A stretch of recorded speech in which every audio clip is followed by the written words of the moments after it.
안녕하세요. 아이돌 한의원 이승엽 한의사입니다. 오늘은 티카 글루타치온의 두 번째 시간, 우리 아이한테 실제로 어떻게 글루타치온을 필요한지 판단하는 방법, 그리고 어떻게 영양소를 보충해야 되는지, 식생활 습관을 어떻게 바꿔야 되는지 설명드리도록 할게요. 지난 시간에 글루타치온이 무엇인지, 그리고 글루타치온과 틱의 연관성은 어떻게 되는지 좀 살펴봤는데요. 우리 아이가 만약에 틱이 생겼다, 그럼 글루타치온 진짜 필요한가 아닌가 확인하는 방법이 있어요. 소변 유기산 검사라는 기능의학적인 검사가 있습니다. 우리가 밥을 먹으면 이렇게 대사라는 과정을 통해서 에너지로 바뀌게 되는데, 이 중간 과정이 뭔가 기능이 떨어지고 문제가 생기면 찌꺼기가 발생하게 돼요. 이 찌꺼기를 이제 유기산이라고 표현을 하고요.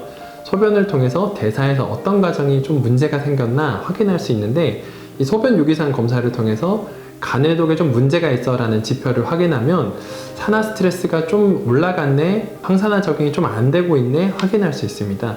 그래서 이럴 때는 글루타치온이 좀 필요하겠어 라고 판단할 수 있는 거죠. 그래서 가까운 의원이나 한의원에서 소변 유기산 검사하는 곳을 방문하셔서 검사를 받아보시면 바로 확인해 볼 수 있어요.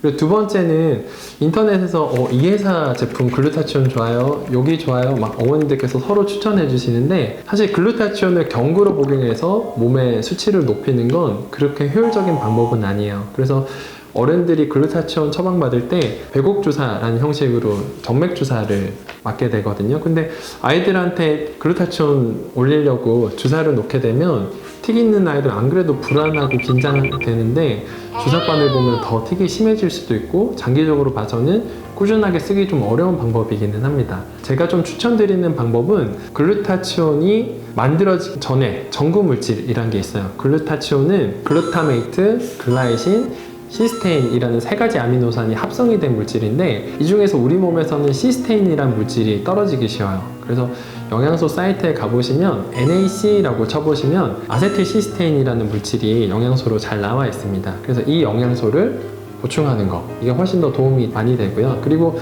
이 합성될 때 필요한 조효소로서 비타민 B5 그리고 마그네슘이 있어요. 아세틸시스테인 그리고 B5, B군 전체로 보통 섭취를 하게 되고요. 그리고 마그네슘, 그렇게 세 가지 영양소를 드신다면 뭔가 글루타치온 합성에 도움이 많이 될 수 있습니다. 그리고 세 번째는 글루타치온을 늘리는 식습관인데요. 사실 우리가 좀 잘 생각해 봐야 돼요. 아이들이 물론 성인처럼 술, 담배, 커피 이런 것들을 노출하는 건 아니지만, 요즘 아이들은 과자도 많이 먹고 색소도 많이 먹고 향도 입힌 착향료도 많이 먹고, 그리고 상하지 말라고 방부제가 들어간 음식들 많이 먹어요. 그래서 이러한 안 좋은 물질들은 어쨌든 간에서 처리를 해야 되는데, 이럴 때 글루타치온을 많이 소모하게 됩니다. 그래서 안 좋은 음식들을 얼마나 효과적으로 줄일 수 있느냐, 밑 빠진 독에 물 부으면 잘 안 차고 그러잖아요. 우리 아이들이 좋은 식습관을 가지지 않고 글루타치온 관련된 영양소만 보충한다라고 해서 몸속에서 좋은 글루타치온 합성이 막 늘어나지는 않습니다. 반대로 글루타치온을 소모하는 것들, 이거 다 제거해 주시는 게 좋고요. 또 우리가 먹는 음식 중에서 글루타치온 합성을 막 늘려주는 음식이 있어요. 이걸 십자화가 채소라고 합니다. 꽃이 10십자로 핀다라고 해서 십자화가라고 하고요. 우리가 잘 알고 있는 브로콜리, 그리고 양배추, 무, 순무, 청경채,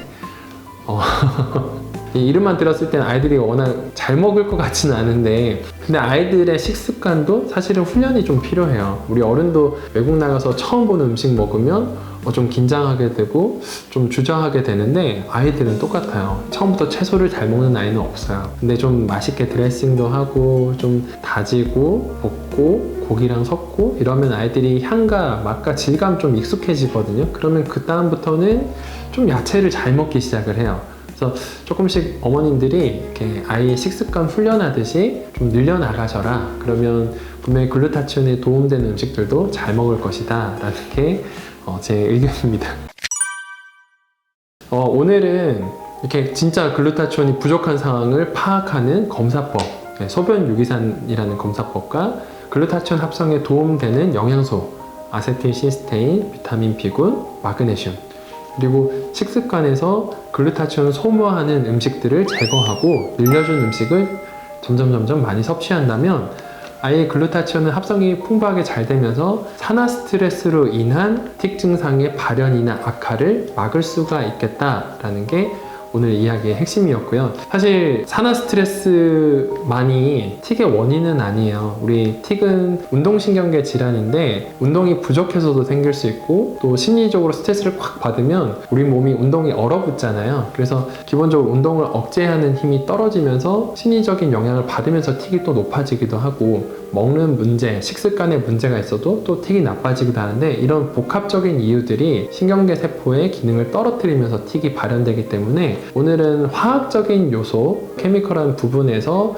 틱이 나빠질 수 있는 상황들 그리고 그걸 해결할 수 있는 물질들에 대해서 설명을 드린 거고요. 좀 내용이 어렵기 때문에 블로그에 자세히 좀 설명을 풀어 놓겠습니다. 그리고 궁금하신 점이 있으면 이 유튜브 댓글을 달아주시면 제가 상세하게 설명드리도록 하겠습니다. 감사합니다.